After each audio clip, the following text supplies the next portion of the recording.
যুবক বাবা পা দুটো আগাইয়া দাও, আমি নিচে নেমে তোমার পায়ে হাত রেখে বলবো, আর দাড়ি কাটিয়া নবীরে কষ্ট দিও না, আর নামাজ সারি আমার আল্লাহকে বেজার করিও না। পায়ে হাত রেখে বলি, এখনো তওবা করো, আর কত দাড়ি কাটবা, কত নামাজ ছাড়বা, কত গুনাহ করবা। অন্তরে বুঝাও যে তোমার মতো যুবক জেনারেল লাইনে থাকিও যদি নামাজ পড়ে, চাকরি করে, পর্দা করে, দাড়িওয়ালা হয়, তুমি কেন পারবা না?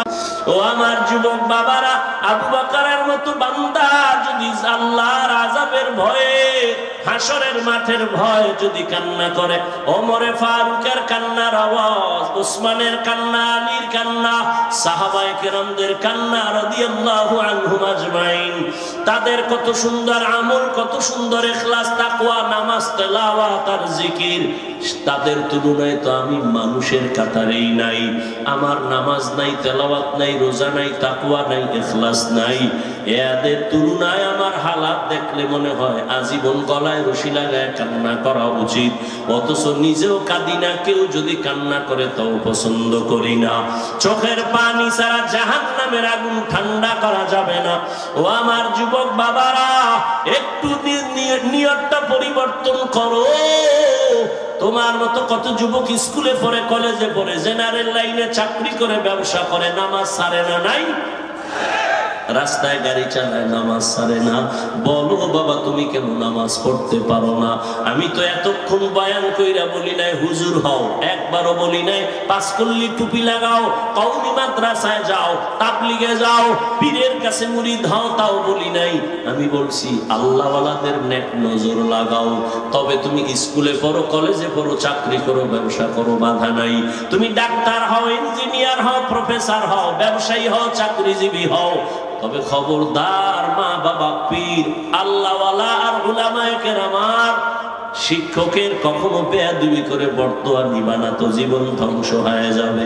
এবার দেখো, তোমার মতো যুবক মা বাবার দোয়া নিয়া, শিক্ষকের দোয়া নিয়া, উলামায়ে কেরামের পরামর্শ নিয়া স্কুল কলেজে পড়ে, আবার পুলিশ বিডিআরের চাকরি করিয়াও নামাজ পড়ে আসেনি।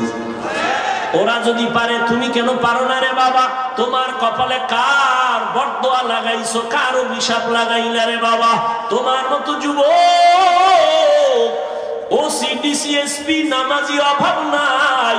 ডাক্তার, প্রফেসর, ইঞ্জিনিয়ার নামাজ পড়ে, কৃষি কাজ করে, নদীর মধ্যে মাছ ধরে, নামাজ পড়ে।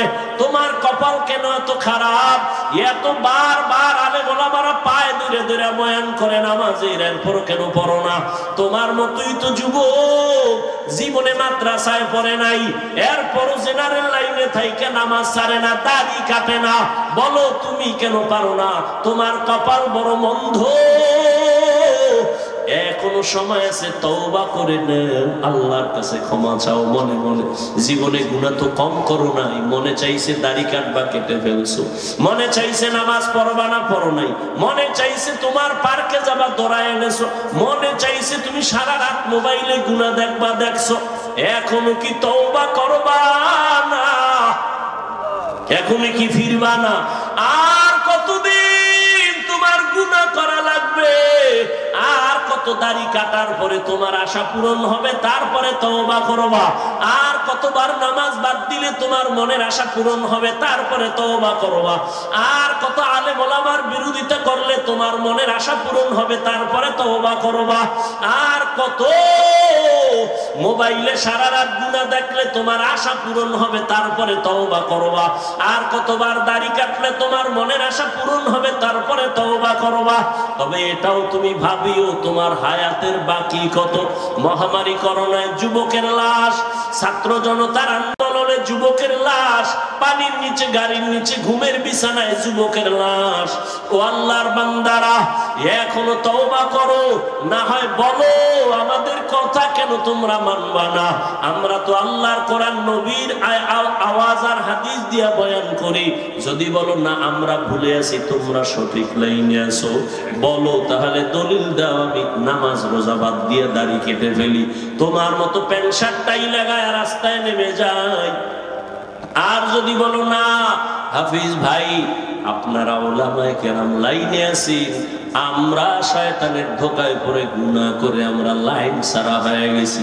আমি তোমাকে একটা গালিও দিব না, আমি বিনয়ের সাথে বলবো, যুবক বাবা অনুরোধ করি, যদি তোমার অন্তর বলে উলামায়ে কেরাম সঠিক লাইনে আছে, তুমি শয়তানের ধোকায় গুনাহ করে ভুলের পথে আছো, আউলিয়ারা কারে উকবা ইখতিয়ার জাহেলারা কারে দুনিয়া ইখতিয়ার, মাইলে মোমেন সোয়ে মোমেন মিশাবত, মাইলে কাফের সোয়ে কাফের মিশাবত। এই জন্য আল্লাহ তাআলা বলেন, ইয়া আইয়ুহাল্লাযীনা আমানুত্তাকুল্লাহ ওয়া কুনু মা'আস সাদিকিন।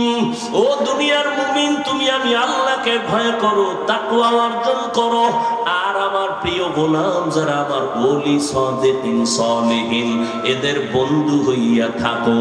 কেন? তোমার জীবনটাকে তুমি গড়ার জন্য আল্লাহওয়ালাদের সাথে বন্ধুত্ব বানাও, তাদের নেক নজর লাগাও। কতক্ষণ তোমার রংটা তাদের রঙে রঙিন হবে না, যতক্ষণ এরে ঢাকা কলেজে গিয়া দেখ, জাহাঙ্গীরনগরে গিয়া দেখ, কলেজের ছেলে লেখাপড়া করে মাথায় পাগড়ি লাগানো, বড় দাড়ি, বড় জামা, পেছন থেকে তাকাইলে মনে হয় যেন কোন মসজিদের খতিব। এই যুবক বাবা, কোন মসজিদে নামাজ পড়াও?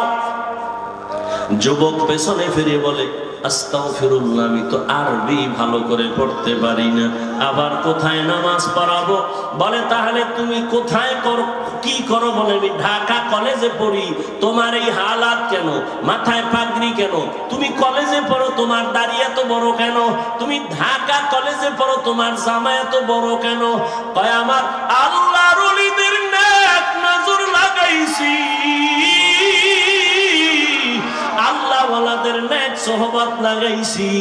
আল্লাহওয়ালারা যখন নেক নজর দিয়ে তাকায়, আল্লাহর রহমতের বৃষ্টি তার উপরে বর্ষণ হয়। আমি কলেজে পড়িয়াও আমি এক বেলার নামাজও বাদ দেই না। সোহবতে সালে তোরা সালে কুনাত, সোহবতে তালে তোরা তালে কুনাত জামানা, সোহবতে বা আউলিয়া বেহতেরা সদ সালাত আত বেরিয়া। আচ্ছা, আমাকে একটা সত্য কথা বলেন তো, আল্লাহকে সাক্ষী রেখে আমার যুবকদেরকে বলছি, শিক্ষিত বাবারা, এই যে প্যান্ডেলে বসছেন, দু চার কথা শোনার পরে আল্লাহকে সাক্ষী রেখে বলেন, আপনার দিলের মধ্যে কি একটু দাগ কাটছে, ধাক্কা লাগছে? মিথ্যা বললেন, লাগছে? এই নগদ নগদ প্রমাণ। উলামায়ে কেরামের সামনে বসলে যদি 1 ঘন্টার কারণে আপনার দিলের মধ্যে একটু ধাক্কা লেগে যায়, আমি তো আল্লাহর কসম করে বলি, যেই আল্লাহর বান্দা উলামায়ে আহলে হক আল্লাহওয়ালাদের সামনে 1 ঘন্টা না, বছরকে বছর, বছরকে বছর, বছরকে বছর আল্লাহওয়ালাদের সঙ্গে জীবন কাটাইবে, ওই আল্লাহওয়ালার নজরে আর বয়ানে ওর দিলের মধ্যে ধাক্কা লাগতে লাগতে লাগতে লাগতে এমন ভাবে ওর অন্তর থেকে দুনিয়া দূর হয়ে যাবে, ওই বান্দা তখন আমার আল্লাহর এমন আশিক হয়ে যাবে। ওই বান্দা হাঁটতে, চলতে, উঠতে, বসতে সব সময় তালাশ করবে আমার মালিক। ওই বান্দা খানা খাওয়ার ভেতরেও তালাশ করবে খানা কার দেওয়া নিয়ামত। বান্দা চিন্তা করবে, আমি খানা খাইতেছি, কিন্তু এই খানা আমার কে খাওয়াচ্ছেন? ওই মালিকের তো এখনো পর্যন্ত চিনলাম না। দুনিয়ার বাড়ি, গাড়ি, টাকা পয়সা সব আমি পাইলাম, আমার বাড়ি, আমার গাড়ি, আমার টাকা, আমার আমার আমার বলি, কিন্তু চিন্তা করিয়া দেখলাম মরার পরে যে কবর হবে, সেই কবরও কিন্তু আমার না। যেই কবরে আমাকে রাখবে, কবরও আমার না। আমার হাতে একটা ঘড়ি লাগানো আছে, আমি যদি মরিয়া যাই একটা ঘড়ি খুইলা আর একজনের হাতে দিয়ে বলবে ঘড়ি আমার, তা আমার যা বলতেছি আসলে আমিও তো আমার না। এরে দুনিয়ার আশিক, দুনিয়া নিয়ে ভাবতে ভাবতে ভাবতে ভাবতে তোমার ঘুমের মধ্যে দুনিয়ার নামাজে দাঁড়াইলো দুনিয়া। এজন্য শামসুল হক ফরিদপুরি রহমাতুল্লাহ আলাইহি বলে, দুনিয়াতে যত মানুষ দেখো সব পাগল পাগল পাগল, সব পাগল। কেউ টাকার পাগল, কেউ ক্ষমতার পাগল, কেউ নারীর পাগল, কেউ গাড়ির পাগল। কি দুনিয়ার সব পাগল, কেউ টাকার পাগল, কেউ ক্ষমতার পাগল, কেউ নারীর পাগল, কেউ গাড়ির পাগল।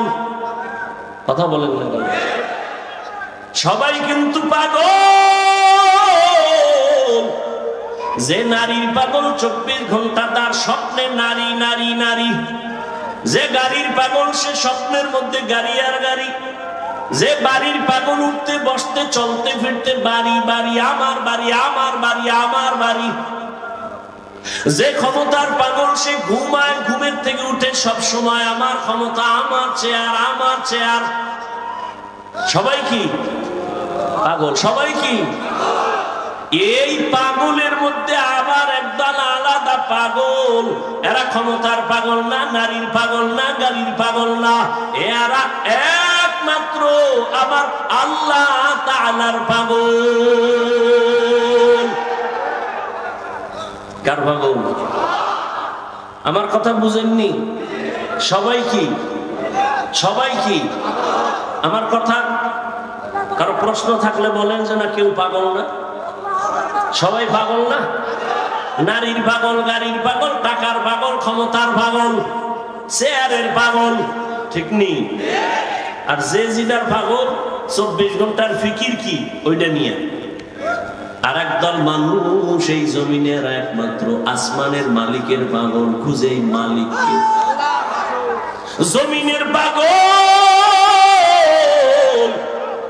তালাশ করে এই জমিনের মালিককে, বারবার তালাশ করে এই জমিন কে বানাইলেন। সূর্যের দিয়ে তাকা, তালাশ করে এই সূর্যের মালিককে।